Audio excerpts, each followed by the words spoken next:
兩個計劃喺回歸日喺油漢公園舉辦活動嘅社團重新擁有場地嘅使用權。有團體以活動宗旨唔同為理由，拒絕同對方一齊搞活動。李麗常報導。北區社團活動籌委會話，回歸8年以嚟，每年都有向當局申請喺油漢公園舉行慶祝活動，今年亦都唔例外。而每次活動完畢之後，都會立刻作出明年場地嘅使用申請。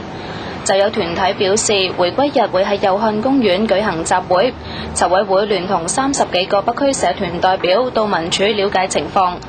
而計劃喺差唔多同一時間舉行集會嘅新澳門學社回應，佢哋喺1個月前已經去信知會民署，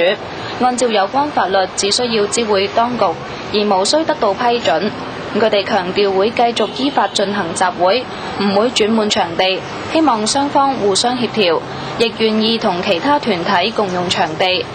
但北區社團活動籌委會方面就話冇可能一同舉行活動，係冇可能咯，因為兩個團體嘅理念唔同，搞呢個活動嘅宗旨唔同，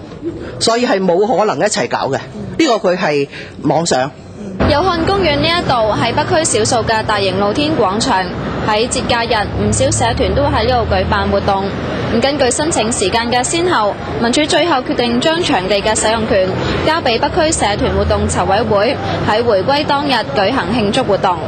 北區社團嘅幾十個團體呢，亦都得到譚偉文主席嘅親口同我哋講，關於12月20號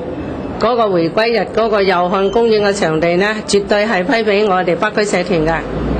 北區社團活動籌委會話，回歸當日下午2點，將會有68個北區社團，共2000幾人參加慶祝回歸大巡遊活動。